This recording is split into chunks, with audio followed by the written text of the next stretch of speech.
wabarakatuh. Waalaikumsalam warahmatullahi wabarakatuh. Selamat sore dan salam sejahtera untuk kita semua. Alhamdulillah alamin wassalatu wassalamu ala asrofil anbiya wal mursalin Sayyidina Muhammadin wa ala alihi wa sahbihi ajmain amma ba'du. Yang terhormat Kepala Bapeda Kabupaten Bekasi yang dalam hal ini eh, Kepala Bagian dari Bapeda Kabupaten Bekasi, Pak Fadli telah hadir. Selamat datang Pak di ruang Zoom meeting. Yang kami Siap. hormati Ya, baik, Pak.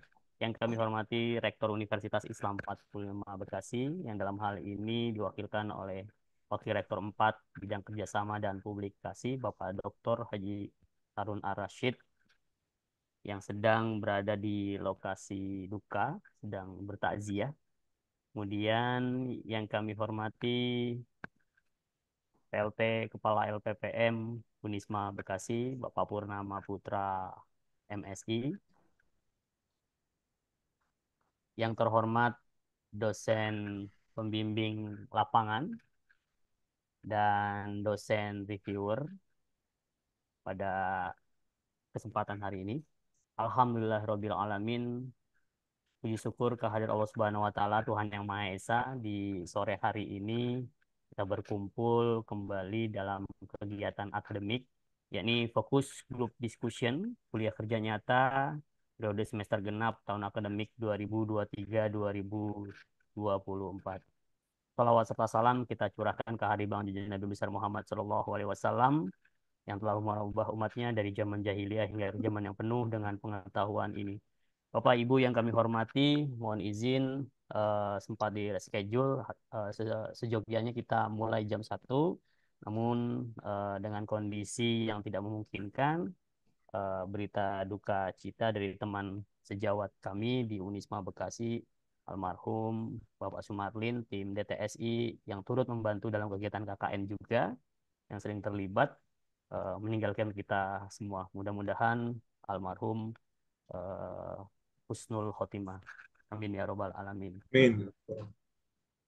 Bapak, Ibu yang kami hormati, terima kasih atas kehadirannya di ruang Zoom ini. Pada sore hari ini, seyogyanya kita menyamakan persepsi apa yang akan dilaksanakan kegiatan dalam KKN periode ini yang eh, ke depan atau 2 bulan ke depan kita akan melaksanakan di lokasi Kabupaten Bekasi. Marilah kita awali kegiatan kita ini dengan membacakan Ummul Quran dan kita khususan juga untuk almarhum Bapak Sumarlin. Mudah-mudahan husnul khotimah, diampuni dosa-dosanya dan tentunya acara KKN berjalan dengan baik, lancar sampai dengan selesai nanti. Al-hadiniyah wal kuniyatin salihah Muhammad Rasulullah sallallahu alaihi wasallam. Saya ulahumul Fatihah.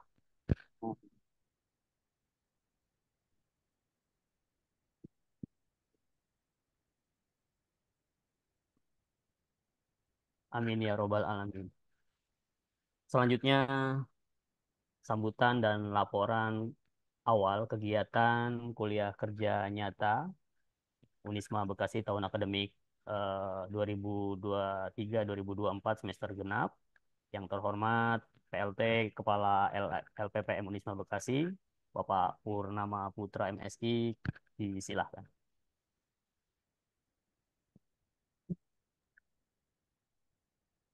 Assalamualaikum warahmatullahi wabarakatuh. Terima Waalaikumsalam. kasih atas kesempatan yang diberikan Pak Hasan Basri. Mohon izin Pak Warek 4, Pak Dr. Harun Al-Rasyid yang sudah mewakili kepada pimpinan dalam hal ini Pak Amin yang sedang di rumah duka. Mohon izin juga di sini perwakilan dari Bapeda, rekan kami di sini Pak Fadli. Terima kasih sudah hadir dan sudah bisa nanti memberikan arahan terkait dengan bagaimana sih program PKN yang kita lanjutkan pada periode 2024 semester genap ini.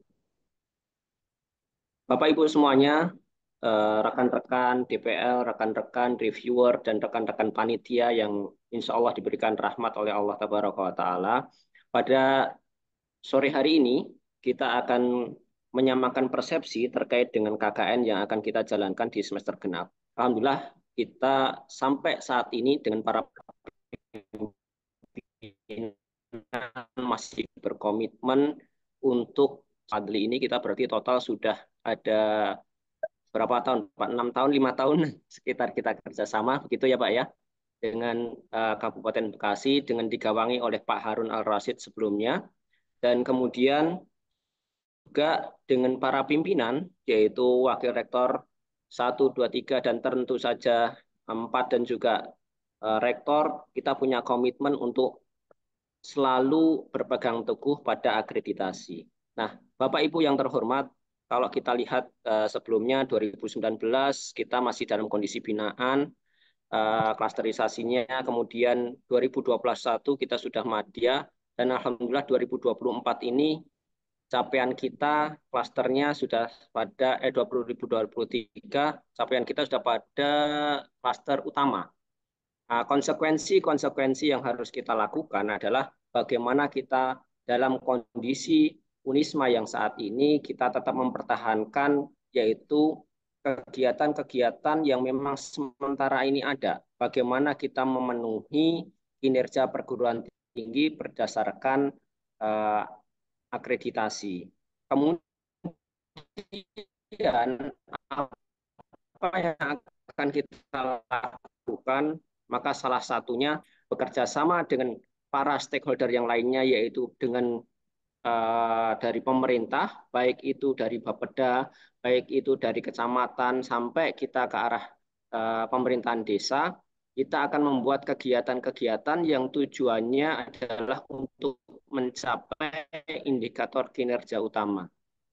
Nah, indikator kinerja utama inilah capaian akreditasi yang memang sesungguhnya, alhamdulillah, hingga saat ini banyak sudah total itu untuk baru setengah tahun saja kita sudah mencapai 75 artikel pengabdian masyarakat yang sebelumnya masih pada tahapan di bawah 100 dan kita belum pada akhir tahun. Nah, kemungkinan besar kita nanti akan mencapai artikel pengabdian masyarakat dengan zero waste program kita yang bisa nanti ditularkan di masing-masing fakultas, yaitu sekitar 300-an artikel. Itu harapan kami, semoga saja bisa tercapai dan semoga saja disambut oleh rekan-rekan para pimpinan di fakultas. Bapak Ibu yang saya hormati, pada saat KKN ini, yaitu ada 199 total itu mahasiswa yang mendaftar. Kalau dilihat dari progresnya, kami dari tahun ke tahun itu sudah memprediksi berapa sih yang jumlah KKN yang akan kita kelola. Maka tahun ini prediksi kami itu di 225, namun kenyataannya total itu hanya 199 mahasiswa. Inilah yang kami gulirkan juga di para pimpinan, bagaimana pelaksanaan terkait dengan KKN supaya biar efektif dan efisien. Total dari 199 mahasiswa itu, maka akan dibagi dalam 10 kelompok, DPL-nya berupa 10 orang, DPL yang terdiri dari 4 fakultas utama, maksudnya 4 fakultas utama itu berarti dengan jumlah mahasiswa itu sekitar 20 hingga 30%, serta 2 fakultas tambahan yaitu FAI dan FKIP. Kemudian untuk review pun ini juga kami untuk pencapaian outputnya. Jadi kalau DPL itu pencapaian program utamanya, reviewer adalah pencapaian output ataupun sebagai quality controlnya. Reviewer yang disematkan dalam 10 kelompok, berarti reviewernya terdiri dari 10 orang yang terdiri dari 6 fakultas tadi. Nah, kemudian kami juga melibatkan tenaga kependidikan, baik itu supporting dan lain sebagainya, itu sejumlah 6 orang. Bapak Ibu, terima kasih sudah hadir dan terima kasih sudah mensupport kegiatan ini. Jadi ada pesan dari Pak Bapeda Litbang, Bapeda di sini dari pemerintahan, bahwasanya tema utama kita setelah hasil diskusi yaitu tetap ada komitmen zero new stunting dan juga pemberdayaan, tambahannya adalah pemberdayaan masyarakat berbasis UMKM. Nah, kemarin tadi disinggung sama Pak Harun Al-Rasyid, ternyata Pak Ketua Lembaga LL Dikti 4 itu kita menginginkan kita untuk kerjasama hampir mirip dengan KKN gitu Pak ya, hampir mirip dengan Ya, KKN, tapi targetnya adalah kita menciptakan kewirausahaan di desa-desa binaan kita. Lah ini nanti harapannya bisa kerjasama dengan Pak Fadli dari Bapeda. Itu usahanya apa Pak? Usahanya ayam ayam petelur begitu petelur. ceritanya. Jadi uh, kami di WA jam 4 pagi untuk mengadakan rapat dengan pimpinan universitas sekitar 8 kampus begitu Pak ya. 8 Ya, kampus dengan LL Dikti 4 itu mau menggulirkan program ayam kampung secara bersama-sama. Padahal kita punya, ini nanti bisa ditindaklanjuti, mohon izin Pak Fadli, kita punya mahasiswa dan alumni kita yang sudah terkait dengan tindak lanjut yang KKN kemarin sebelumnya, itu bagaimana mengelola sampah Pak. Jadi dengan maggot. Nah, maggot itu nggak selesai di maggot, tapi maggot itu ternyata dibuat sampai ke arah biogas. Ini yang keren, yang mungkin perlu kita terapkan di daerah-daerah lagi, di kecamatan lagi, selain pada daerah yang saat ini sudah dikuatkan oleh teman-teman alumni. Itu saja dari saya. Terima kasih sebelumnya. Terima kasih atas kehadirannya. Mohon supportnya Pak Fadli, mohon supportnya Pak Harun, mohon supportnya rekan-rekan DPL, panitia, dan semuanya. Semoga walaupun dengan jumlah mahasiswa yang kecil ini, kita tetap bisa memberikan dampak yang positif kepada masyarakat secara umum. amin. Alhamdulillah. Assalamualaikum warahmatullahi wabarakatuh. Waalaikumsalam warahmatullahi Waalaikumsalam wabarakatuh. warahmatullahi. Terima kasih Pak Pur, PLT, Kepala LPPM Unisma Bekasi. Selanjutnya, sambutan dan arahan Rektor Universitas Islam 45 Bekasi, yang dalam hal ini diwakilkan oleh Wakil Rektor 4 Bidang Kerjasama Publikasi, yang terhormat Bapak Dr. Haji Harun Ar-Rasyid MSI, disilahkan. Baik, terima kasih Pak Hasan. Bismillahirrahmanirrahim. Assalamualaikum warahmatullahi wabarakatuh. Waalaikumsalam. Selamat sore semuanya, salam sejahtera bagi kita semua. Mudah-mudahan sore ini kita diberikan keberkahan dan bisa bersilaturahim dengan Bapak Ibu sekalian. Dan terima kasih kepada Mas Fadli yang telah berkenan hadir di tengah kesibukannya menyiapkan RPJMD yang jangan sampai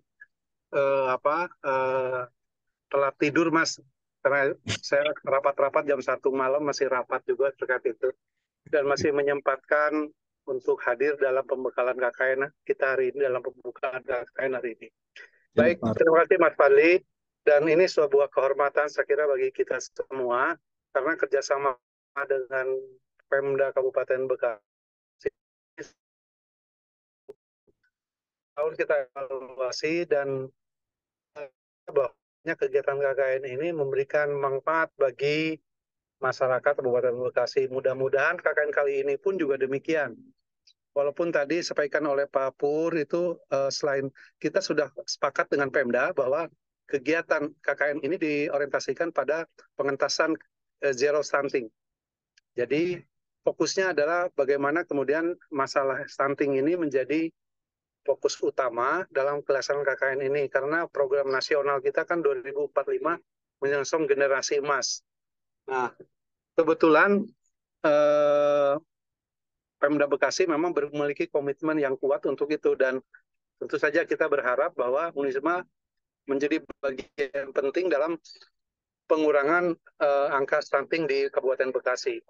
Mudah-mudahan kita nanti ada diapresiasi sama Pemda. Tanggal 15 nanti ada acara hari jadi Kabupaten Bekasi. Dan yang kedua, itu kemarin juga memang telah disinggung oleh Pak Pur terkait dengan adanya usulan dari Kalem 4 tentang terkait dengan ayam petelur. Padahal Pak Pur sudah membuat juga program-program yang serupa, tapi bukan petelur, tapi petarung ya Pak Pur. Bentar. Ini mohon maaf, ini kondisinya kurang nyaman karena ini baru saja ada prosesi pemakaman sama Mas Marlin. Tapi dengan segala keterbatasannya, tentu kami sangat bangga dan terhormat bisa menjadi bagian dari kegiatan KKN ini, terutama bagi Bapak Ibu yang berkenan menjadi reviewer dan pendamping mahasiswa KKN. Dan terima kasih juga, nanti penutupnya Pak Rektor aja nih. Baru selesai prosesi. Udah. Ya, jadi saya kira itu nanti Pak Rektor mewakilkan kepada saya dan mudah-mudahan KKN bisa berjalan dengan baik. Terima kasih Pak Hasan, Pak Pur, Pak Mas Fadli. Saya izin ini brief ya karena ini ada kegiatan habis selesai prosesi kita mau ke keluarga almarhumah. Siap, Pak. Baik, terima kasih banyak semuanya. Wabillahi taufiq wal hidayah. Assalamualaikum warahmatullahi wabarakatuh. Waalaikumsalam. Warahmatullahi wabarakatuh. Terima kasih Pak Haji. Izin ya. Ya Bapak, selamat melanjutkan aktivitas. Baik, Bapak Ibu yang kami hormati, meningkat ke acara selanjutnya yaitu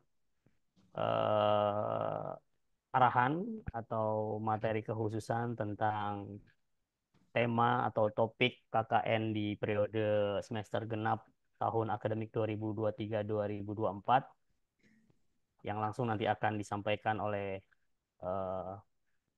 Bapeda Kabupaten Bekasi yang memang arah atau topik tadi disinggung masih lokus utamanya yakni tentang stunting, proses stunting di Jawa Barat yang belum menurun signifikan, namun ini bagian dari usaha perguruan tinggi yang bekerja sama dengan pemerintah untuk penanganan stunting khususnya di wilayah kabupaten.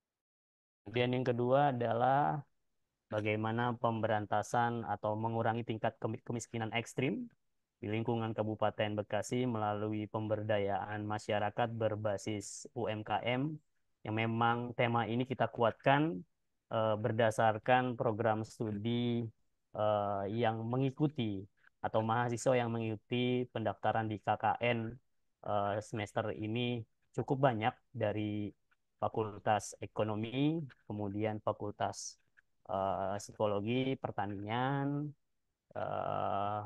dari Fakultas Ilmu Sosial Ilmu Politik yang memang dominan di semester ini. Selanjutnya style terkait tema besar dengan topik New Zero Stunting di wilayah Kabupaten Bekasi dan pemberantasan atau mengurangi kemiskinan ekstrim di lingkungan Kabupaten Bekasi melalui pemberdayaan pemberdayaan masyarakat berbasis UMKM yang akan disampaikan langsung oleh Bapeda Kabupaten Bekasi yang dalam hal ini diwakili oleh Kabak Pak Fadli. Disilahkan. Terima kasih Pak Hasan. Assalamualaikum warahmatullahi wabarakatuh. Waalaikumsalam warahmatullahi wabarakatuh. Bismillahirrahmanirrahim. Wassalatu wassalamu ala asrofil mursalin wa ala alihi wa sahbihi ajma'in. Yang saya hormati Bapak Warek 4, Dr. Harun Rasid, kemudian Pak Kabak Kemahasiswaan Pak Hasan Basri, kemudian Pak PLT, Kepala LPPM Bapak Purnama Putra. Kemudian yang saya hormati juga Bapak-bapak dan ibu-ibu dosen dan jajaran Sivitas Akademika Unisma 45 Kota Bekasi. Alhamdulillah alamin, puji syukur kehadirat Allah, kita pada sore hari ini bisa bertemu kembali. Jangan bosan-bosan ya Bapak-bapak, ibu-ibu. Setelah beberapa periode kita ketemu lagi untuk melaksanakan program KKN dan di Kabupaten Bekasi lagi di lokasi yang sama, kecamatan yang sama dengan tema yang sama. Mungkin apresiasi pertama-tama saya sampaikan kepada Unisma Kota Bekasi karena sudah ke-5 tahunnya ya mengadakan KKN di Kabupaten Bekasi. Oleh karenanya tadi juga sudah disinggung oleh Pak Harun, insya Allah tadi udah dibocorin duluan ya. Insya Allah nanti di HUT Kabupaten Bekasi saya sudah mengajukan, mendorong lewat panitia penyelenggaraan HUT Kabupaten Bekasi memberikan penghargaan kepada Unisma terhadap dedikasinya, terhadap kolaborasinya dalam mendukung kecepatan penurunan angka prevalensi stunting di Kabupaten Bekasi. Mudah-mudahan semuanya diberi kelancaran dan nanti ada perwakilan yang dapat hadir di acara tersebut tanggal 15 Agustus. Baik Bapak Ibu sekalian, terkait dengan prevalensi stunting, saya mohon izin share paparan.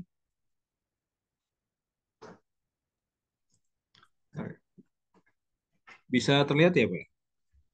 Ya, ya sudah Pak. Bisa, Pak. Sebentar ya. Izin sebentar, agak lobet. Ya, mangga Pak, silakan Pak.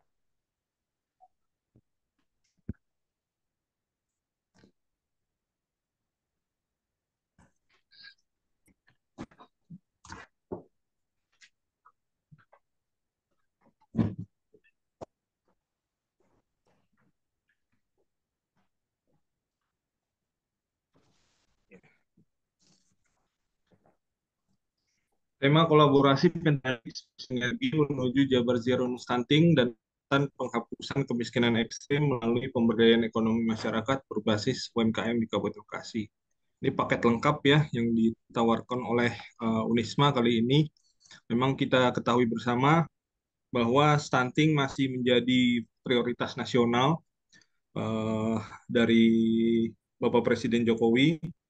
Tahun 2025 itu kita ditargetkan sudah 14%, tapi pada perjalanannya memang seluruh daerah di Indonesia malah justru naik angka stuntingnya. Nah, itu menjadi PR kita semua dari pemerintah daerah. Kenapa itu naik?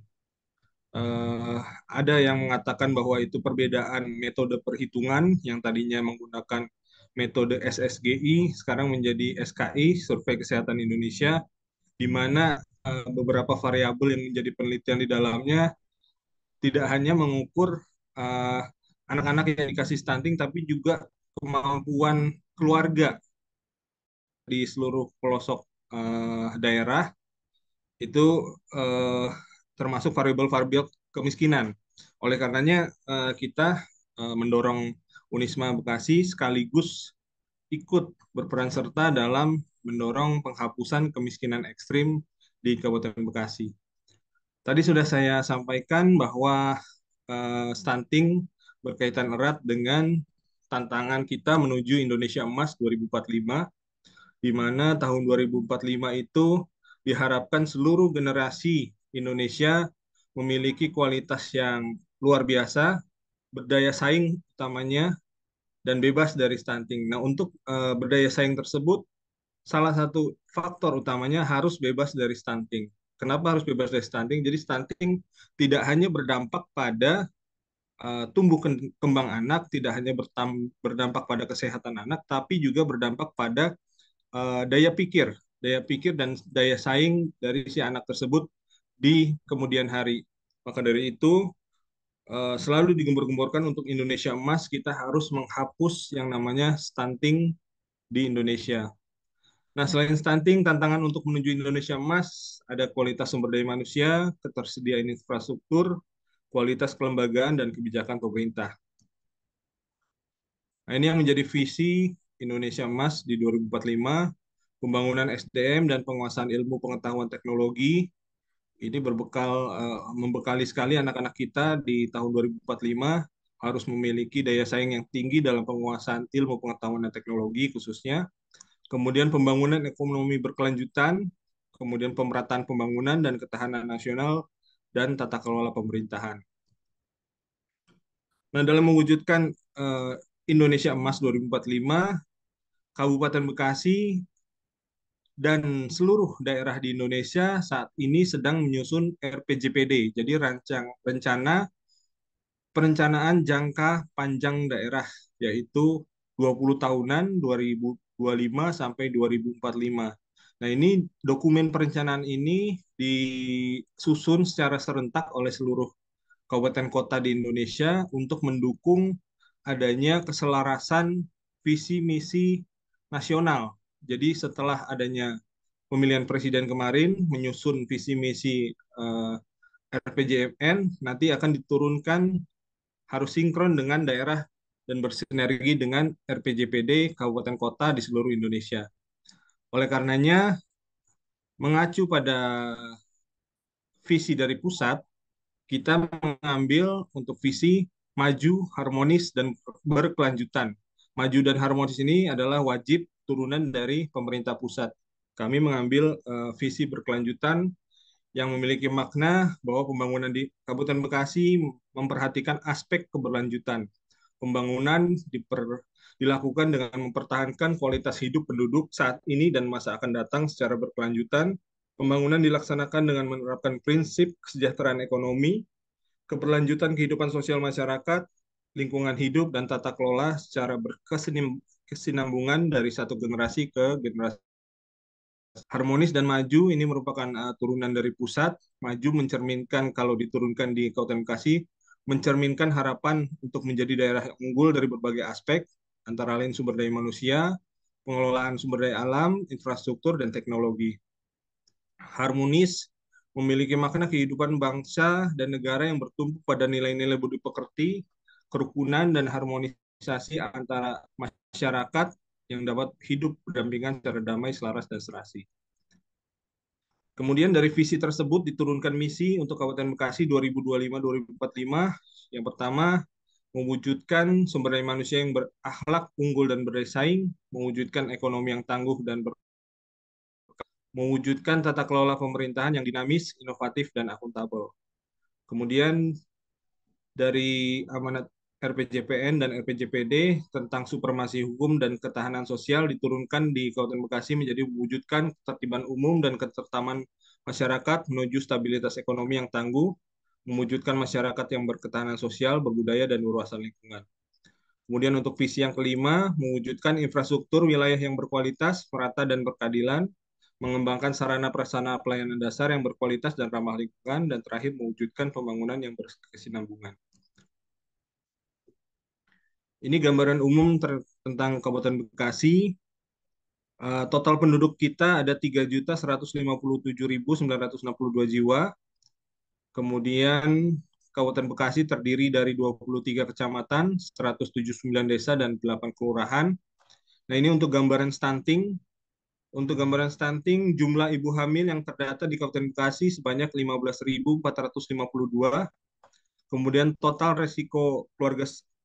keluarga resiko stunting sebesar 144.444 keluarga. Kemudian jumlah keluarga sasaran 565.473. Kemudian untuk angka prevalensi stunting di Kabupaten Bekasi, nah ini yang tadi saya bilang, dengan menggunakan metode SSGI di tahun 2022, angkanya adalah 17,8. Kemudian di tahun 2023 justru mengalami kenaikan menjadi 23,2 karena menggunakan metode SKI, Survei Kesehatan Indonesia. Jadi metode yang berbeda menentukan angka yang berbeda juga. Padahal secara mandiri kita sudah melakukan penilaian, justru angka prevalensi stunting ini harusnya turun menjadi 13,8%, turun sebesar 4 poin dengan menggunakan metode SSGI yang dilaksanakan secara mandiri oleh Dinas Kesehatan Kabupaten Bekasi. Nah, ini jumlah kasus stunting 2019 sampai 2023, di mana secara kasus dari tahun ke tahun justru semakin menurun. Kemudian prevalensi stunting fluktuatif, dan tadi di angka 3,2 di 2023 dengan menggunakan metode SKI.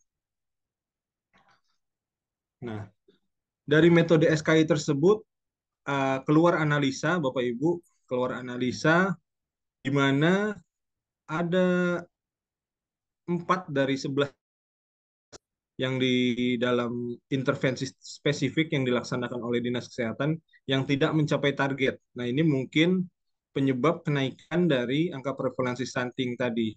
Di antaranya indikator-indikator tersebut, sebentar.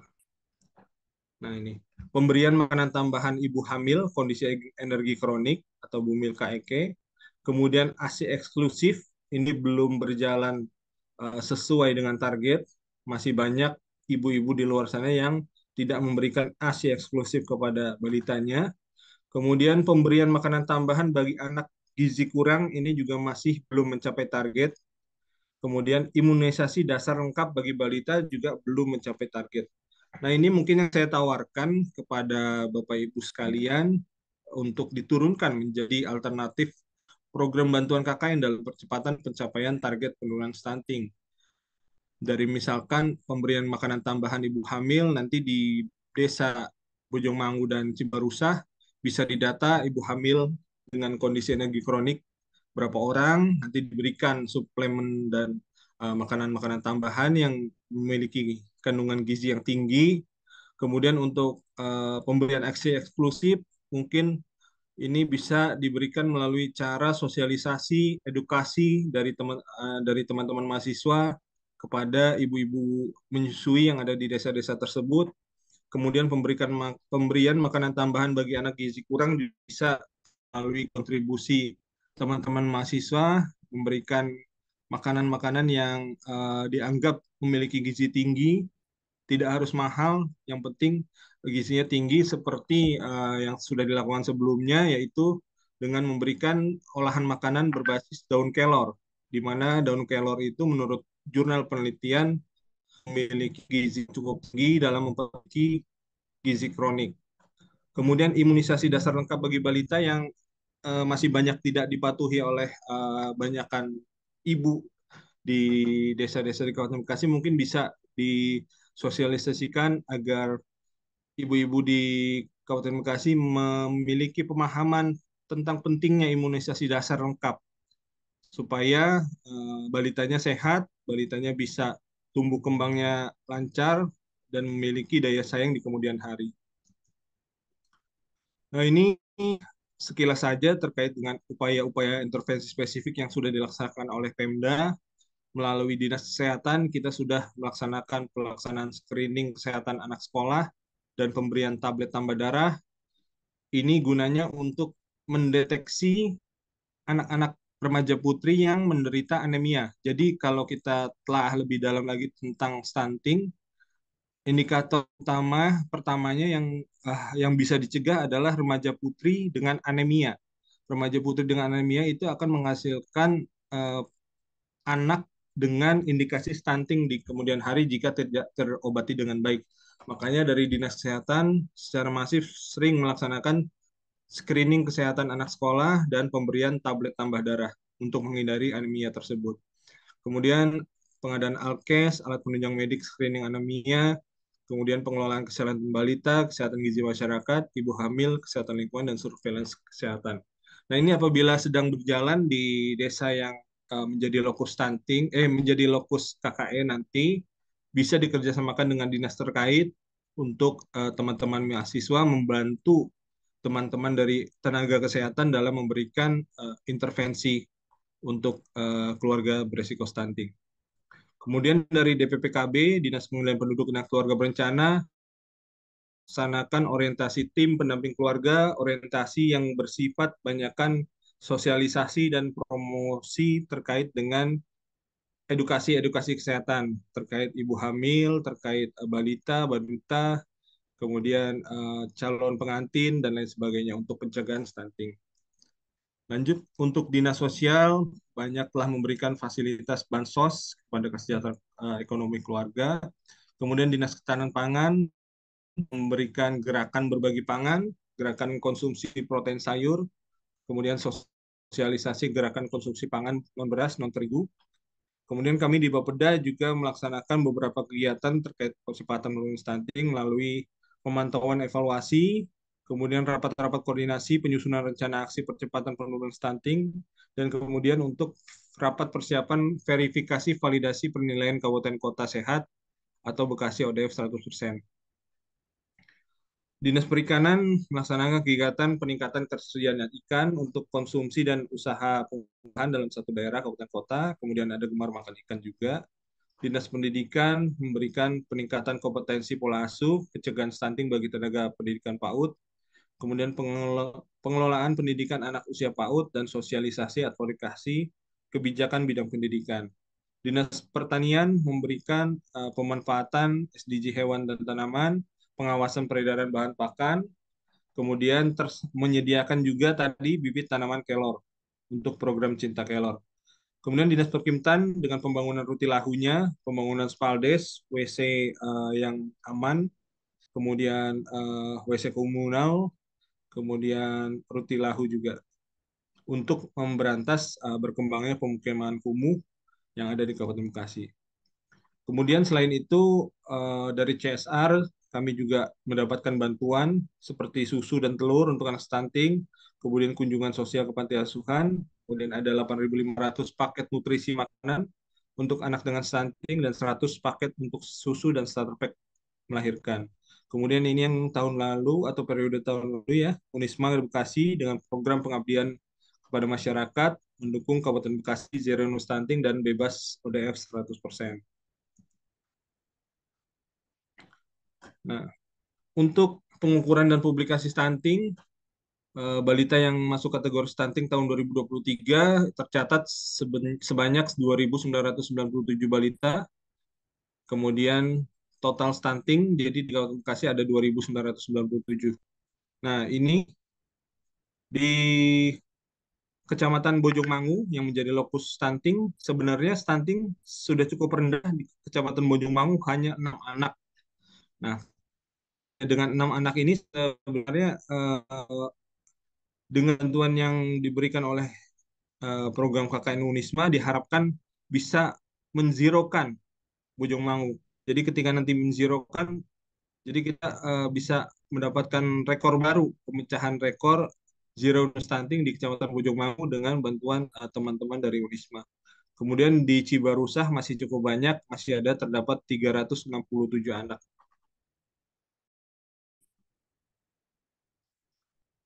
Nah, ini konsep-konsep penanganan kesehatan lingkungan yang terkait dengan stunting juga dilaksanakan oleh Dinas Perkimtan, antara lain dengan Spaldes, Rutilahu, MCK, kemudian jalan-jalan, drainase, dan lain sebagainya. Mungkin ketika ini diselenggarakan, nanti teman-teman mahasiswa bisa ikut berperan serta dalam membantu. Apalagi dalam mendirikan MCK atau Spaldes, dari pihak Dinas Pendidikan sebenarnya melaksanakan kegiatan secara swakelola tipe 4, yaitu swakelola yang dilaksanakan oleh masyarakat. Nah, dengan swakelola yang dilaksanakan oleh masyarakat ini, nanti mungkin teman-teman mahasiswa bisa ikut berperan serta membantu dalam mendirikan MCK ataupun dari spaldes-spaldes yang tersebar di desa di Bojongmangu dan Cibarusah. Nah, ini foto-fotonya saja, spaldes, jaling, sarana air bersih, drainase, yang sudah dilaksanakan oleh Dinas Perkimtan, total anggaran 18.823 juta. Ini gerakan-gerakan CSR yang sudah dilaksanakan terkait stunting. Sampai saat ini total dana yang sudah disalurkan sebanyak 3.692.235.424 rupiah. Basnas juga ikut membantu dalam memberikan program bantuan stunting melalui program inovasi Bekasi Sehat dan program Bening Bekasi Entaskan Stunting dengan total anggaran 46 juta dengan membagikan paket bubur dan susu kepada balita yang ada di Cabang Bungin, Cibarusah, dan Setu. Kemudian ini program-program yang dilaksanakan oleh Dinas, Gemar Susu, Gemar Ikan, Pekarangan Pangan Sari, Gerakan Cinta Kelor. Nah, ini periode Unisma waktu melaksanakan KKN di Bojongmangu dan Cibarusah juga. Nah, kemarin ada program nasional pelaksanaan intervensi serentak di Kabupaten Bekasi. Ini pelaksanaannya dari mulai penyuluhan calon pengantin, diberikan edukasi terkait dengan pentingnya penghapusan stunting, pentingnya menjaga kesehatan ibu hamil agar tidak kurang darah. Ini dimulai dari sosialisasi calon pengantin di KUA atau Departemen Agama. Kemudian ini pelaksanaan intervensi serentak yang dilaksanakan oleh Ketua TPPKK di seluruh posyandu di Kabupaten Bekasi. Kemudian adanya launching juga, kita punya program Nyak Babe Asuh Stunting, di mana semua kecamatan sebenarnya memiliki yang namanya orang tua asuh stunting, yang terdiri dari perangkat daerah dan perusahaan. Nah, ini mungkin bisa dimanfaatkan juga oleh teman-teman dari Unisma nanti apabila membutuhkan segala sesuatunya bisa berkoordinasi dengan orang tua asuh yang berwenang terhadap Kecamatan Bojongmangu dan Kecamatan Cibarusah. Biasanya orang tua asuh tersebut memberikan bantuan seperti susu, telur, dan makanan tambahan, pemberian makanan tambahan untuk anak-anak stunting yang ada di kecamatan tersebut. Kita masuk ke kemiskinan ekstrim, Bapak Ibu. Jadi, menurut definisi, kemiskinan ekstrim berdasarkan keputusan Menteri Koordinator Bidang Pembangunan Manusia dan Kebudayaan Republik Indonesia nomor 32 tahun 2022 tentang pedoman umum pelaksanaan program percepatan penghapusan kemiskinan ekstrim.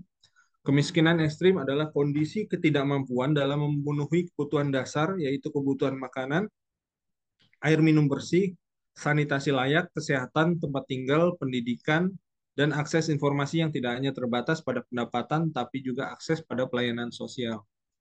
Nah, menurut World Bank, penduduk miskin ekstrim adalah penduduk yang memiliki kemampuan dalam memenuhi kebutuhan sehari-hari tidak lebih dari 1,9 dolar atau setara dengan 10.739.000 per orang per hari atau 332.000 per bulan.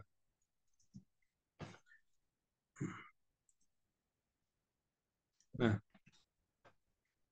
ini data persebaran kemiskinan ekstrim di Kabupaten Bekasi memang cukup rendah di berbagai kecamatan tertentu. Untuk data 2023 triwulan 3 ini menunjukkan sebanyak 1.144 orang tercatat sebagai kemiskinan ekstrim. Kemudian di tahun yang sama, triwulan 4, terjadi penurunan menjadi 1.121 orang. Nah, di sini dari data ini terlihat bahwa jumlah penduduk miskin ekstrim di Kecamatan Bojongmangu sebanyak 36 orang dan Kecamatan Cibarusah juga sama 36 orang. Nah, mungkin dengan adanya nanti program bantuan yang diberikan oleh teman-teman mahasiswa, yang diharapkan bantuan tersebut bukan bantuan yang apa ya istilahnya bantuan-bantuan sosial yang langsung habis pakai, tapi lebih ke bantuan yang meningkatkan merangsang kemandirian dalam mereka meningkatkan ekonominya di masyarakat tersebut. Jadi bisa melaksanakan kegiatan aktivitas ekonomi setelah diberikan program dari KKN Unisma tersebut. Nah, ini tingkat estimasi dan jumlah penduduk miskin ekstrim terus menurun tiap tahunnya. 2021 1,44, 2022 0,64, 2023 turun menjadi 0,48.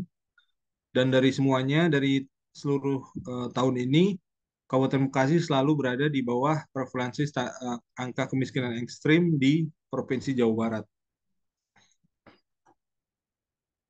Nah, dalam menentukan angka kemiskinan ekstrim, ini datanya harus dimusdeskan dulu, musyawarah desa atau kelurahan di berbagai kecamatan di Kabupaten Bekasi.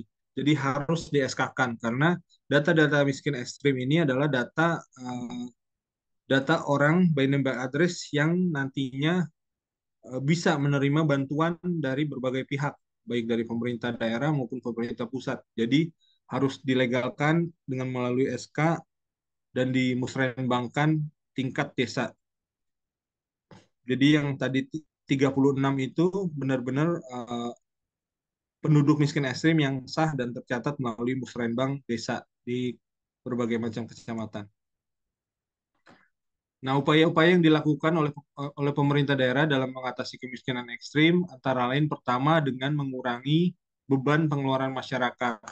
Dengan mengeluarkan beban pengeluaran masyarakat ini sebenarnya ada banyak melalui penyaluran bansos bagi masyarakat dengan sasaran miskin ekstrim sebanyak 1.144 orang. Total nilai bansos yang sudah keluar sebesar 1.716.000.000 rupiah. Nah, selain ini mungkin dari berbagai dinas juga melaksanakan berbagai kegiatan seperti operasi pasar, kemudian sembako murah, kemudian makan ikan gratis. Ini sering dilaksanakan oleh dinas-dinas yang ada di Kabupaten Bekasi. Kemudian dalam rangka menurunkan kemiskinan ekstrim dilaksanakan juga kegiatan yang dapat meningkatkan pendapatan.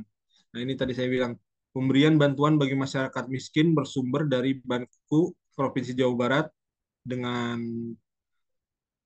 program inovatif yaitu Pena Masjid, pemberdayaan masyarakat miskin dan penjangkauan disabilitas dengan melaksanakan pemberian bimbingan fisik, mental, spiritual, dan sosial dengan target 100 orang dengan pemberian bantuan 10 mesin jahit untuk penyandang disabilitas, 10 peralatan servis untuk penyandang disabilitas, 40 peralatan usaha pijat refleksi untuk disabilitas, 20 unit gerobak bakso untuk anak panti, 20 unit usaha franchise untuk anak panti, dengan nilai total bansos 1.168 juta rupiah. Kemudian fasilitas bantuan pengembangan ekonomi masyarakat dengan bantuan 7 mesin jahit untuk 23 kelompok usaha bersama dan 1 mesin untuk 23 kelompok usaha bersama. Dengan nilai total bansos 800 juta lebih. Nah, ini mungkin bantuan-bantuan yang dapat merangsang pertumbuhan ekonomi yang ada di masyarakat supaya bisa mengangkat derajatnya dari miskin ekstrim ke tingkat yang lebih tinggi lagi. Nah, ini mungkin lebih paham teman-teman dosen sekalian terkait dengan konsep pentahelix membangun di mana keterlibatan pemerintah, keterlibatan universitas, keterlibatan masyarakat, media, dan pihak swasta. Semuanya sebenarnya sudah berjalan di Kabupaten Bekasi, tinggal dikuatkan lebih banyak lagi lintas sektor yang terlibat, kemudian lebih digiatkan lagi, dan lebih diperluas lagi cakupan wilayah. Seperti contohnya mungkin dari Udisma, selama ini saya perhatikan kecamatan yang menjadi lokus adalah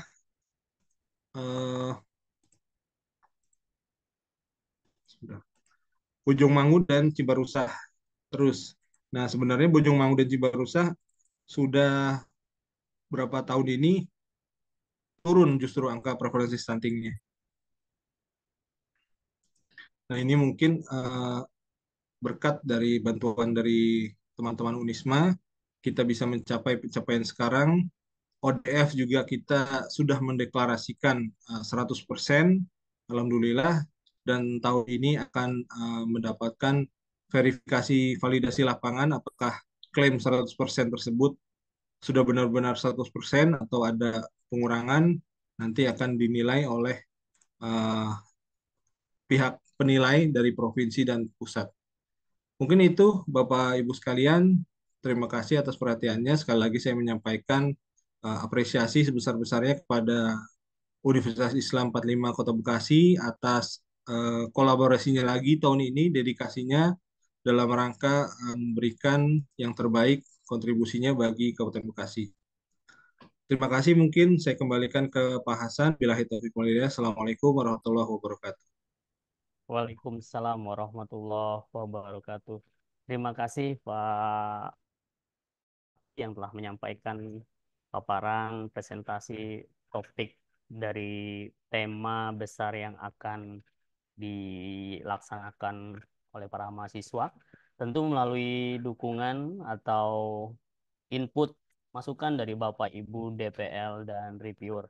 Pak Fadli ini merupakan Kepala Bidang Pemerintahan dan Pembangunan Manusia di Bapeda Kabupaten Bekasi yang memang fokus dalam job description-nya terutama di stunting ya Pak ya.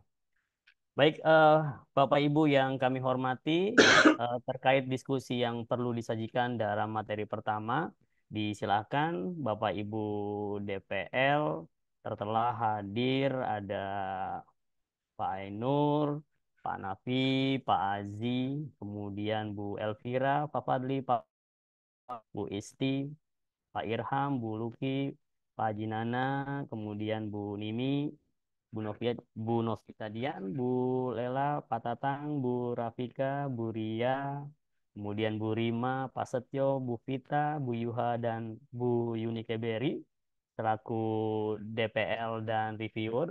Bila ada yang perlu didiskusikan terkait tema atau topik dari KKN kita di periode ini, disilahkan. Ya, baik. Jadi Kak, saya eh, tertarik ketika melihat ada apa namanya, ada dinas atau mitra CSR yang turut membantu, ada key point orang tua asuh di kecamatan nih Pak. Eh Kalau boleh ada info dari dari Bapeda, orang tua asuh di kecamatan atau masing-masing kecamatan ini boleh kita diinfokan lewat siapa dan prosesnya bagaimana mungkin Pak Fadli? Ya, Pak Hasan, kalau untuk leader dari gerakan orang tua asuh ini sendiri dari Dinas Pemberdayaan Dinas Pengendalian Penduduk dan Keluarga Berencana DPPKB, Bu Firja ya. Kalau tahun kemarin kan Firza. diundang juga ya sebagai Siap, lidik sektor ya. Nanti ya, kalau misalkan memang tahun ini tidak diundang, nanti akan coba saya sambungkan siap, untuk perusahaan dan perangkat daerah yang menjadi ayat di Kecamatan Bojongmangu dan Cibarusah ya. siap, siap, Mungkin siap. bisa itu tadi memberikan kontribusi bantuannya dengan menggunakan tenaga-tenaga teman-teman mahasiswa dalam penyalurannya gitu ya. Siap, siap, siap. Berarti CSR ya Pak ya, dari perusahaan yang disebutkan nanti diinfokan dari Bapak ya gitu ya. Iya, dan ada Siap. perangkat daerah juga sebenarnya. Oke, oke. Baik. Heeh. Baik, tertera di monitor saya ada Pak Dr. Irham ingin menyampaikan diskusinya. Disilahkan Pak Irham. Baik, terima kasih Pak Dr. Hasan Basri. Ya, Terima Bapak. kasih Pak Fadli atas Eh, paparannya. Jadi saya senang mendapatkan informasi dari Pak Fadli kalau KKN mahasiswa memiliki dampak positif, terutama terkait dengan berkurangnya eh, stunting dan Pemkab Bekasi telah mendeklarasikan diri 100% bebas stunting. Nah, mungkin tadi apa namanya yang sudah dipaparkan dan di antara tujuan dan maksudnya ada target-target yang dicapai, di antaranya adalah apa namanya mendapatkan informasi data ibu hamil dan seterusnya dari masyarakat melalui mahasiswa. Saya kira seandainya ada eh, apa namanya form tertentu yang harus diisi melalui mahasiswa ya untuk mencari data itu sepertinya lebih baik. Jadi eh, kolaborasi formnya entah yang didapat dari Pemkab atau dari LPPM, nah itu nanti bisa diolah bersama seandainya seperti itu. Kemudian tadi ada beberapa program, misalkan eh, ada apa namanya makanan yang harus diberikan kepada ibu hamil dan seterusnya, dan seterusnya. Nah, saya kira kalau mahasiswa KKN dijadikan media untuk menyebarkan atau ikut membantu membagikan program itu dari pemerintah Pemkab Bekasi itu lebih bagus seandainya memang ada seperti apa mekanismenya sebaiknya dari awal seperti sekarang ini sudah jelas seandainya tapi kalau mahasiswa sendiri yang harus apa namanya mengusahakan materialnya itu bahan dasarnya dan seterusnya sepertinya agak keberatan karena mahasiswa kan apa itu sudah banyak pengelola bebannya. seterusnya. Artinya, jadi mahasiswa ini menjadi bagian dari aktor untuk melaksanakan program itu. Jadi kolaborasi antara Pemkab, mungkin ada perusahaan yang lain yang mensponsori dan seterusnya, mahasiswa yang menjalankan. Nah itu kalau di awal sudah jelas, itu enak kita menjalankan dan seterusnya. Saya kira itu mungkin bisa diperbincangkan lebih lanjut. Terima kasih Pak Fadli, Pak Hasan. Ya, baik. Terima kasih Pak Irham, Pak Dr. Irham sebagai reviewer dalam kegiatan ini. Mungkin memberi saran atau masukan buat pengembangan kegiatan KKN, pengabdian berbasis KKN ini yang memang terkoordinasi dengan pemerintah. Saya sangat setuju ketika bicara development program KKN ini berkembang, berbicara metode riset kuantitatif yang bertopik khusus untuk stunting. Mungkin ada tawaran program yang memang pemerintah ingin bekerja sama dengan riset yang ada di Unisma melalui kuantitatif metode riset ini yang bisa membantu faktual data yang ingin disajikan secara lengkap di lapangan the next moment melalui development program yang memang nanti di cikal bakalnya melalui KKN ini bisa dikembangkan kembali dari program yang ada. Kita berharap seperti itu ya Pak Dr. Irham ya. Jadi ada data yang memang akurat dari hasil kegiatan KKN. Eh, Bapak Ibu mungkin ada yang mau disajikan sebelum ada materi terkait tentang mekanisme serta informasi penyelenggaraan KKN. Ya, kalau melihat dari paparan Pak Fadli tadi, saya coba mengutip dari paparan beliau terkait tentang dua topik utama, yakni tentang stunting ini memang ada upaya intervensi ya yang diberikan dari pemerintah, tentu dalam ranah atau sektor universitas atau perguruan tinggi ini ada upaya intervensi yang spesifik melalui 4 indikator turunan program stunting. Yang pertama, melihat kondisi makanan si ibu hamil. Kemudian yang kedua,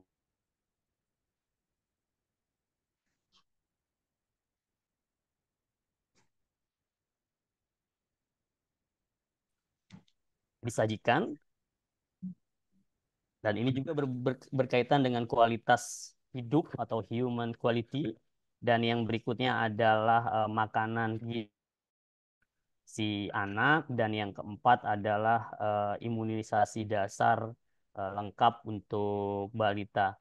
Ini semua ada dua metode yang memang melalui sosialisasi, kemudian kegiatan-kegiatan penyuluhan sampai dengan bagaimana cara membuat makanan berbasis daun kelor yang memang untuk menambah intervensi dari perguruan tinggi melalui kegiatan KKN. Tentu ini tidak bisa bergerak sendiri, ada mitra atau orang tua asuh yang memang turut membantu ketika penyediaan bahan pokok yang memang dibutuhkan bagi mahasiswa. Kemudian yang kedua berkaitan tentang eh, program pemberdayaan masyarakat berbasis UMKM yang tentu ini Bapak Ibu dosen ekonomi sudah pakar atau mensiasati program apa yang cocok atau bisa disiapkan oleh mahasiswa. Tentu ini kerjasama antara DPL dan reviewer untuk membangun program dari mahasiswa yang memang sudah disiapkan. Kami mengingatkan dari LPPM, tentu program ini memiliki karakter effort atau feedback bagi masyarakat yang program dibuat ini bersifat konstruktif dengan asistensi program yang memang membangun masyarakat bukan hanya menerima saja, tapi membuat rangsangan feedback effort ke depannya ketika ditinggalkan ini bermanfaat bagi masyarakat. Ini kejelian dari Bapak Ibu DPL reviewer ketika menentukan program kita sebagai dosen untuk mendampingi mahasiswa dalam kegiatan pengabdian kepada masyarakat sesuai dengan disiplin ilmunya dan multidisiplin di kelompoknya masing-masing. Mungkin itu saja Bapak Ibu yang disampaikan dari sesi topik dari pihak Bapeda Kabupaten Bekasi yang telah memberikan materi paparannya, yakni Bapak Mohon izin, Fadli. Pak Iya, Pak Hasan. Wali, disilahkan Bapak. Izin tadi mau menambahkan sedikit terkait Pak Dr. Irham. Ya, tadi memang betul ya, peran mahasiswa di sini tadi bukan sebagai penyedia atau pensuplai yang membuat makanannya, makanan tambahan, tapi sebagai pendistribusian. Karena tapi pendistribusian itu tidak harus membagikan saja. Jadi selama ini masalahnya memang kalau saya mengikuti acara-acara di pusat itu ada ketidakpastian, ada tidak adanya jaminan makanan yang diberikan oleh pemberi bantuan, baik itu dari perusahaan maupun pemerintah, itu sampai kepada anak yang menderita stunting tersebut. Nah, bisa saja kan kita berikan telur, susu nih, tapi dengan kondisi ekonomi yang memprihatinkan, keluarganya justru malah menukarkan telur itu dengan uang di warung gitu misalkan. Itu kan banyak terjadi seperti itu di masyarakat. Nah, mungkin peran mahasiswa di sini adalah memastikan bagaimana caranya supaya makanan tambahan yang diberikan oleh pihak-pihak tadi, pemerintah maupun teman-teman dari perusahaan bisa sampai tepat sasaran. Salah satu inovasi saya yaitu membuat inovasi ranting, rumah anak stunting. Jadi mungkin apabila nanti ada tempat seperti balai desa atau apa yang bisa dimanfaatkan sebagai tempat sehari-harinya anak stunting itu kumpul di situ, diberikan edukasi, diberikan makanan, diberikan suplemen tambahan, itu akan jadi bagus sekali poinnya. Nanti makanan itu terdistribusi tepat sasaran juga, kemudian apa yang kita khawatirkan selama ini juga tidak terjadi karena semuanya terfokus di satu rumah itu. Gitu mungkin Pak, izin. Terima kasih. Siap, siap. Baik, terima kasih Pak Fadli yang telah menanggapi masukan dari tim reviewer yang tentunya ini menjadi eh, masukan buat kita semua untuk penyelenggaraan kualitas program KKN di periode ini. Saya rasa cukup untuk materi dari Bapeda Kabupaten Bekasi. Terima kasih Pak Adli Marisatrio SEMIP, Kepala Bidang Pemerintahan dan Pembangunan Manusia, Bapeda Kabupaten Bekasi telah menyempatkan waktu di jelang kepulangan pulang ke rumahnya ya Pak ya, jam-jam pulang, jam-jam macet, Santai. mudah-mudahan ya, kemacetan di ke rumahnya dengan selamat. Terima kasih Pak Fadli atas partisipasinya dan Ya, besok diharapkan kehadirannya bersama Pak Kaban di Unisma ya, Bekasi dalam penyelenggaraan kegiatan pembekalan KKN dengan mahasiswa. Terima siap. kasih Pak Fadli. Ya, sama-sama. Terima kasih Bapak Ibu semua. Sampai ketemu lain waktu. Assalamualaikum warahmatullahi wabarakatuh. Waalaikumsalam warahmatullahi wabarakatuh. Selamat Waalaikumsalam. melanjutkan aktivitas. Baik, Bapak Ibu yang kami hormati, topik pertama kita telah selesaikan. Yang selanjutnya yakni tentang mekanisme pelaksanaan kegiatan KKN yang akan disajikan oleh saya sendiri dan izin menyampaikan secara singkat. Baik, ya. Bapak Ibu mohon izin menyampaikan mekanisme program kegiatan KKN lintas bidang keilmuan program studi yang memang nanti kita buat dari DPL reviewer untuk memberikan masukan kepada mahasiswa secara konstruktif. Tentu di sini kejelian Bapak Ibu dosen pembimbing, dosen lapangan untuk menyamakan persepsi program yang akan dibuat serta dilaksanakan, dirancang secara maksimal yang nanti akan diterapkan pada saat kegiatan KKN. Kalau berbicara lintas bidang keilmuan program studi, tentu ini adalah multidisiplin yang memang keilmuannya dalam bidang prodi multidisiplin. Ada dua topik besar. Yang pertama zero news stunting di dua kecamatan tersebut. Kemudian yang berikutnya adalah percepatan pemberantasan kemiskinan ekstrim melalui kalimat yang saya garis bawahi, pemberdayaan ekonomi masyarakat berbasis UMKM. Tentu ketika membuat dua topik ini ada effort atau feedback dari asistensi program yang dibuat yang bersifat konstruktif. Dan ini materi yang akan dilaksanakan esok untuk pemberdayaan kalau hari ini sudah dilaksanakan bagi Bapak Ibu dosen pembimbing dan reviewer, besok akan disajikan pula dengan materi yang sama, topik yang sama kepada mahasiswa masing-masing kelompok yang ada. Baik, Bapak Ibu yang kami hormati, ini jumlah peserta berdasarkan program studi yang ada tertera dominan di program studi akuntansi, kemudian manajemen, teknik sipil, kemudian ilmu pemerintahan, psikologi 72% yang cukup tinggi, dan teknik mesin itu 13%. Ini yang di atas 10% izin, yang di atas jumlah presentasi jumlah peserta yang memang cukup besar yang ikut peserta di tahun ini. Ini menjadikan domain sektor atau kebidangan keilmuan dari masing-masing prodi yang tentunya Bapak Ibu dosen pembimbing lapangan, dosen reviewer yang menjadikan sebuah program yang multidisiplin dari dua topik yang ada. Kemudian desa sasaran yang sudah ditetapkan berdasarkan preliminary research atau studi pendahuluan melalui data yang disajikan oleh Bapeda dan survei yang ada di LPPM. Ada dua kecamatan, Bojongmangu dan Cibarusa, yang terdiri dari 10 desa. Bapak Ibu yang kami hormati, 10 desa ini sudah melalui proses perizinan Kesbangpol serta DPM TSP Kota Bekasi, kemudian dikeluarkan surat izin legal standing dari Kesbangpol Kabupaten Bekasi. Jadi untuk legal standing atau izin pelaksanaan sudah terbit, tinggal mahasiswa nanti akan melaksanakan proses observasi dan lain sebagainya. Kemudian ini penempatan DPL dan reviewer, mungkin sudah ada yang menghubungi Bapak Ibu untuk introduce, kalau nuwun, perkenalan diri dari mahasiswa.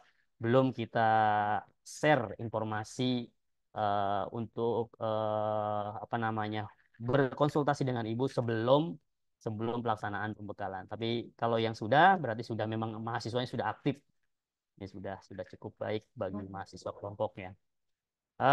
Satu kelompok terdiri dari 20 orang yang memang sesuai dengan rasio di SK penyelenggaraan kegiatan KKN yang nanti didampingi oleh Bapak Ibu masing-masing kelompok itu 1 orang dosen pembimbing lapangan dan 1 orang reviewer. Kemudian penyelenggaraan kuliah KKN ini sesuai dengan timeline atau lini masa penyelenggaraan. Hari ini sudah FGD, kemudian esok pembekalan, observasi, dan penyusunan program itu ada waktu di tanggal 15 sampai 19 Agustus.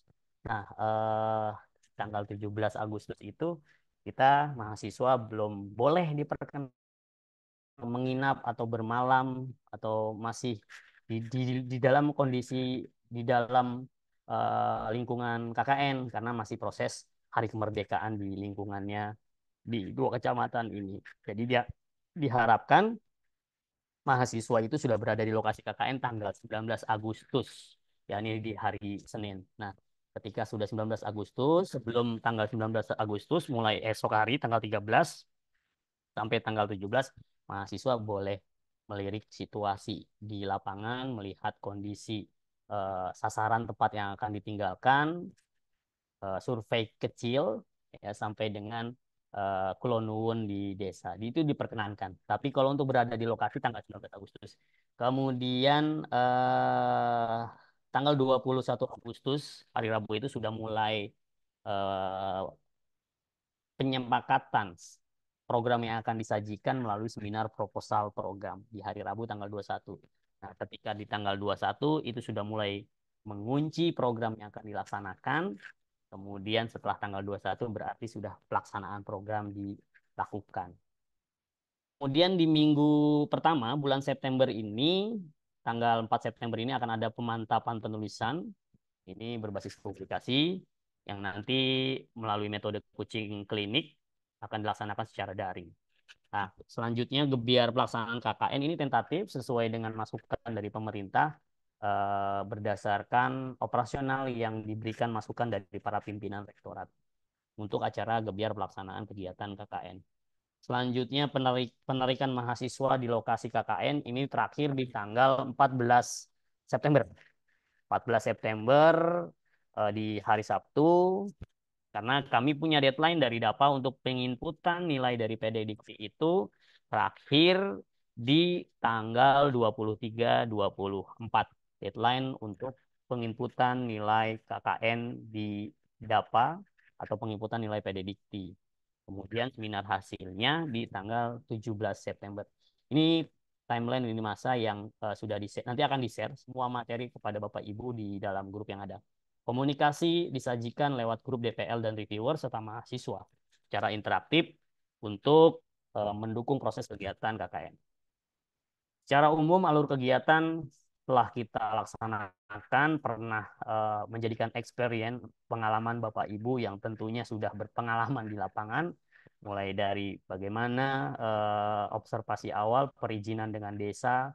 Tentu ini berbasis etiket yang cukup baik atau tinggi, mencerminkan adat istiadat atau norma khairu ummah bagi kita di Unisma, menjunjung tinggi nilai-nilai budaya disiplin, menjunjung tinggi nilai-nilai rasa hormat, etika ketika Kulo Nuwun di desa atau di kecamatannya ini menjaga untuk semata-mata alma mater. Ini secara umum alur kegiatannya. Nah, berikutnya secara berbicara tentang program pengabdian masyarakat yang tentunya berbasis KKN ini merupakan salah satu formula untuk meningkatkan kinerja pengabdian masyarakat perguruan tinggi. Melalui inilah kinerja perguruan tinggi, salah satu indikator ini bisa meningkatkan hasilnya di Unisma Bekasi.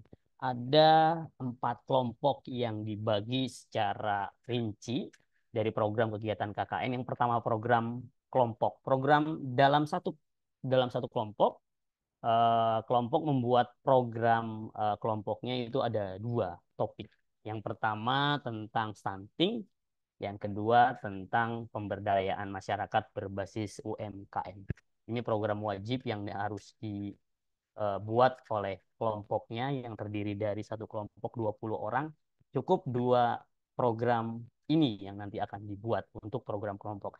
Sedangkan program individu atau program personal dari masing-masing mahasiswa ini dinamakan program khusus. Program khusus ini topik yang dibuat yang pertama adalah sinkronisasi lintas bidang keilmuan ataupun off topic dari lintas bidang keilmuan. Ya, mangga disilakan sesuai dengan kompetensi dan kemampuan dari masing-masing mahasiswa. Tentu ketika bicara menyinggung 2 program utama yaitu stunting dan UMKM, kejelian Bapak Ibu melihat kemampuan dari mahasiswa baik lintas bidang maupun off topic dalam lintas bidang. Dan yang terakhir adalah program tambahan. Program tambahan ini disajikan untuk masing-masing mahasiswa, mulai dari bakti sosial, pendampingan, dan lain-lain, yang sifatnya adalah terjun langsung ke masyarakat, membantu secara faktual dan konkret di masyarakat. Ini untuk program yang akan dilaksanakan oleh mahasiswa. Selanjutnya, Bapak Ibu yang kami hormati, ini privilege atau experience dari Bapak Ibu yang memang sudah sering menjadi DPL ataupun reviewer. Presentasi DPL itu 60%, kemudian reviewer 40%. Kemudian nilai akhir ini ditentukan sesuai dengan norma yang ada, penilaian KKN berdasarkan indikator yang ada, yang sudah ada, ini sudah normal, dan tetap masih ada penilaian video terbaik mulai dari ketentuan yang ada, kualitas, isi konten, dan tentunya penilaian video terbaik ini akan dinilai oleh pakarnya dari Metro TV seperti yang kemarin mitra kami di LPPM, dan diberikan apresiasi yang telah disediakan oleh universitas dengan total uang sebesar Rp3.250.000. Ini untuk penilaian video terbaik. Komponen penilaian Bapak Ibu yang akan dilengkapi tentu tidak boleh kurang dari output publikasi yang ada, yaitu draft jurnal yang sudah disiapkan oleh itu sudah dikoreksi oleh Bapak Ibu melalui jurnal yang sudah diserahkan oleh mahasiswa. Itu saja secara umum yang nanti akan dilaksanakan oleh Bapak Ibu secara runut. Kami berharap kepada Bapak Ibu DPL dan reviewer sebagai penopang utama kualitas pengabdian masyarakat berbasis KKN. Tanpa Bapak Ibu, Unisma Bekasi tidak mampu bersinergi dan menunjukkan kualitas pengabdian di masyarakat dengan menunjukkan kualitas kinerja pengabdian perguruan tinggi di nasional. Itu untuk materi mekanisme dan tahapan penyelenggaraan kegiatan KKN. Selanjutnya, mangga disilahkan Bapak Ibu bila mana ada yang perlu didiskusikan terkait tentang mekanisme ini.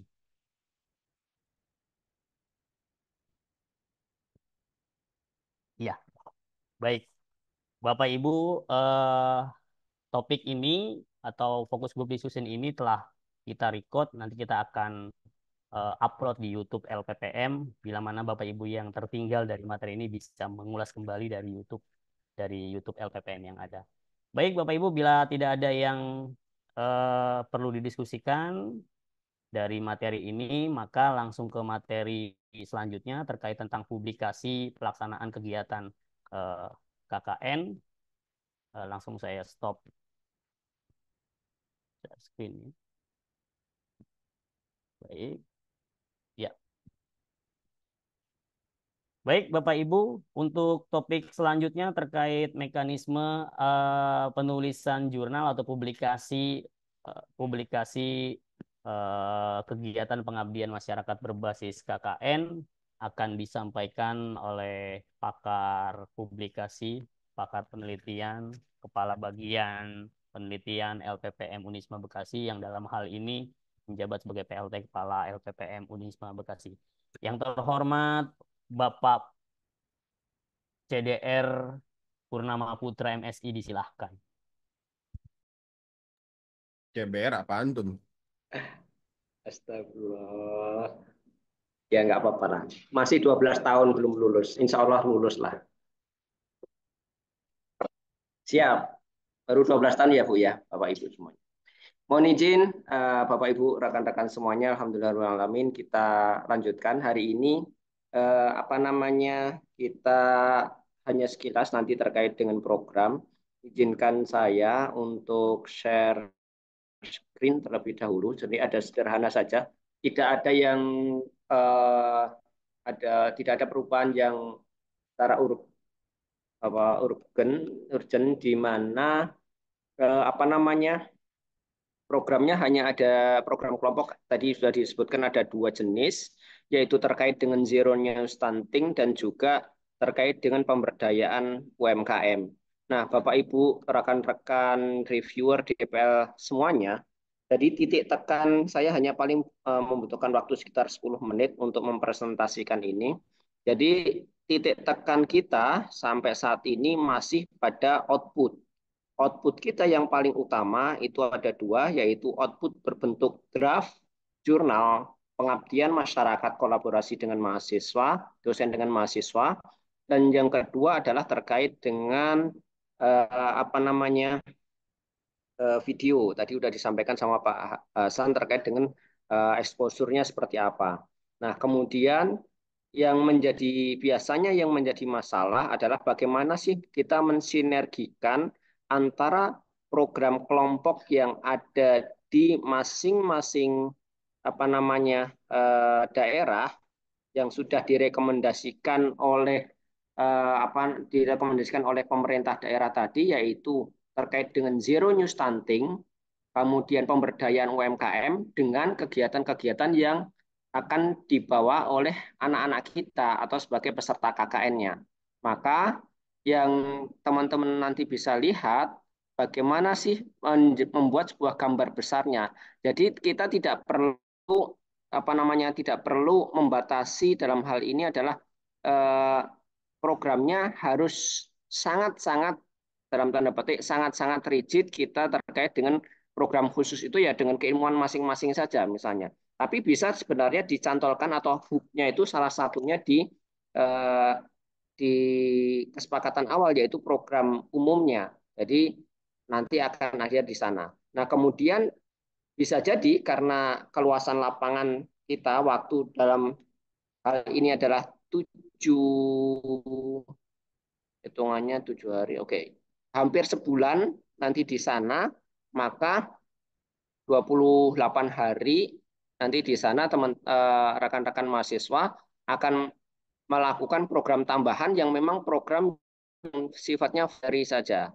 Nah, terkait dengan program individu tadi, bagaimana pelaksanaannya? Kami dari LPPM Unisma itu eh, tidak tidak sebenarnya tidak apa namanya ya, tidak merekomendasikan untuk dilakukan sendiri-sendiri saja, tapi lebih bagus jika dilakukan secara agak besar atau kolosal. Jadi ceritanya ketika kita nanti di dalam melaksanakan program KKN yang satu kecamatan atau satu desa terdiri dari beberapa beberapa kelompok, nanti dikumpulkan dari satu, kita bikin yang agak besar pelatihan secara kolosalnya, kemudian kita bikin pilotnya di desa tertentu misalnya, itu akan menjadi lebih baik daripada nanti terkesannya kita ngadakan apa pelatihan UMKM ternyata cuma yang pesertanya 2 orang. Ini masalah ini kemarin itu terjadi pelatihan pembukuan, pesertanya berapa? 2 orang. Padahal ketika presentasi gimana? Presentasinya ternyata dia ngomong nanti akan 10 orang. Ketika kita minta tuntut hasilnya, yang terjadi cuma 2 orang. Kena alasannya apa? Susah nyari peserta, begitu loh. Jadi kita akan dengan mahasiswa yang 199 ini mohon dilakukan kolaborasi Bapak Ibu yang ada di masing-masing fakultas, begitu anak-anaknya yang tersebar di beberapa kelompok bisa melakukan satu kegiatan tapi secara serentak, gitu loh. Nah, ini nanti bisa disinergikan dengan pengabdian masyarakat yang ada di masing-masing fakultasnya. Jadi satu kegiatan tapi dengan analisis situasi yang berbeda-beda, nanti akan bisa diklaim bahwasanya ini sebuah apa namanya aktivitas di daerah tertentu. Jadi begitu ya Pak Hasan ya. Jadi kita ngadakan kegiatan bareng-bareng dengan satu tema gitu loh. Jadi bisa dilakukan dengan analisis situasi yang berbeda-beda. Nah, kemudian publikasi yang akan kita dorong ini harapannya nanti Bapak Ibu yang akan menghadapi akreditasi yang beragam lagi karena 2025 nanti ada borang akreditasi yang agak beragam. Jadi apakah ada kaitan, nah ini saya membuat garis apa namanya prediksi di masa yang akan datang terkait dengan apa namanya bagaimana sih lembaga pendidikan tinggi ini berjalan. 2025 itu penelitian dan pengabdian masyarakat jika tidak ada kaitannya dengan kurikulum, ini tolong perhatikan, jika tidak ada kaitannya dengan kurikulum, maka itu tidak bisa diklaim sebagai aktivitas tridharma perguruan tinggi. Jadi semuanya harus dicantolkan dengan kurikulum yang ada. Materi kuliahnya apa? Apakah ini nanti bisa diimplementasikan? Apakah ini nanti ada pengabdian masyarakatnya? Seperti itu.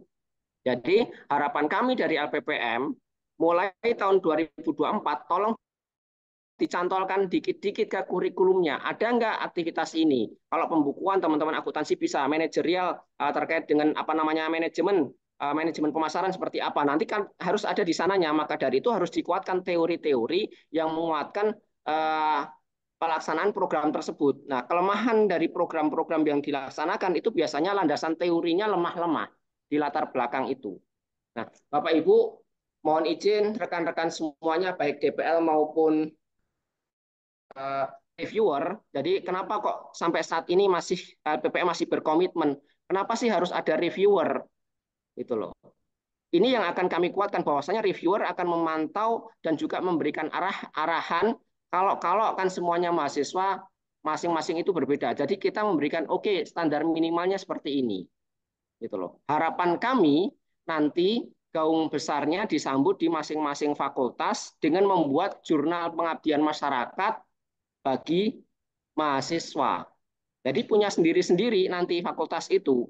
Nah, di sanalah nanti ketika akreditasi kita tinggal melakukan claiming seperti itu bahwasanya ada loh kolaborasi antara dosen dengan mahasiswa walaupun tentu saja bahasanya harus diperbaiki, tidak KKN ANSIS seperti itu. Nah, kemudian Bapak Ibu mohon izin terkait dengan publikasi kami sampaikan melalui mekanisme KKN ini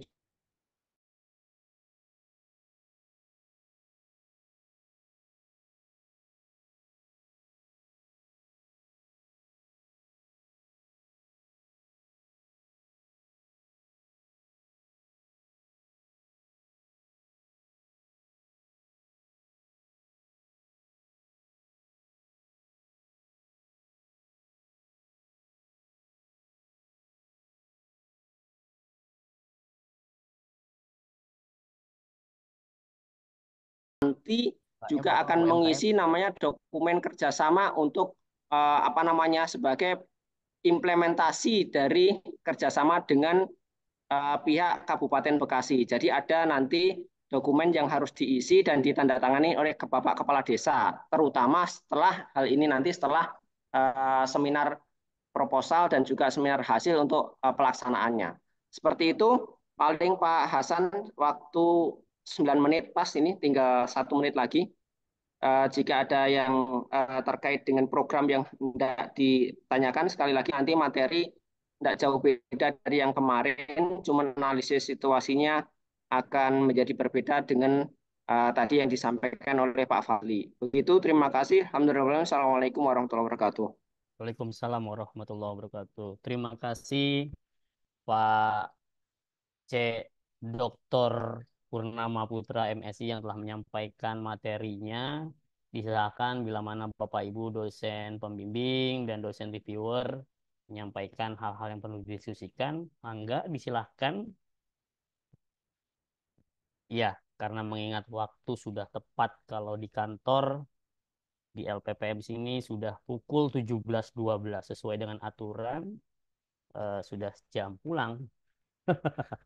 Baik Bapak Ibu yang kami hormati, kalau sudah tidak ada yang perlu didiskusikan terkait topik atau materi yang ketiga, kami mengingatkan kepada Bapak Ibu dosen pembimbing lapangan dan reviewer yang hebat-hebat ketika berbicara program yang akan dibuat, terutama khususnya program yang menyinggung pemberdayaan masyarakat berbasis UMKM, maka perlu dilihat kembali ciri khas atau local wisdom usaha mikro yang sudah ada di daerah lingkungan tempat Bapak Ibu yang tentunya melihat pula potensi usaha daerah yang ada ketika ingin membuat program yang turut mempercepat kemiskinan ekstrim melalui pemberdayaan masyarakat berbasis UMKM.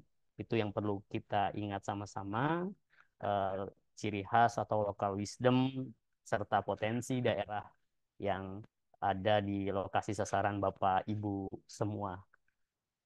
Kejelian dari Bapak Ibu memberikan input untuk memvalidasi program yang diajukan mahasiswa, ini menentukan kualitas program yang akan dilaksanakan.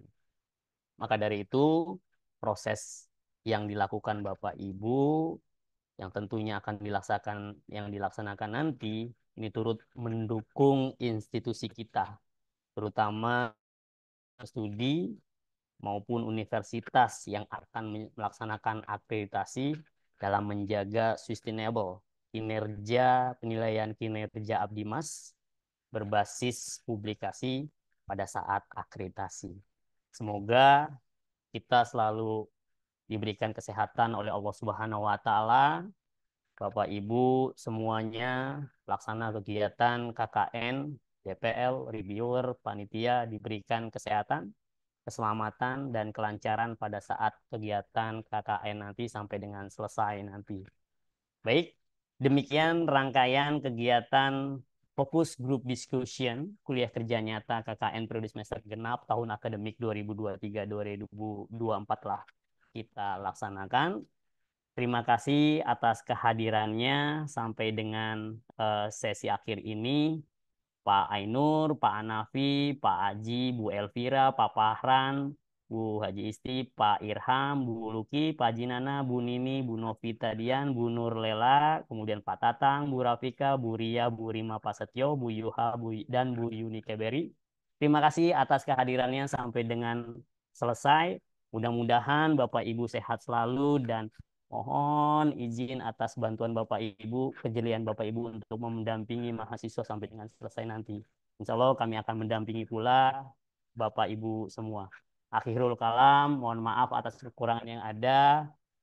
Billahi taufik wal hidayah. Wassalamualaikum warahmatullahi wabarakatuh. Waalaikumsalam. Selamat melanjutkan aktivitas dan Waalaikumsalam hati-hati warahmatullahi di wabarakatuh. perjalanan.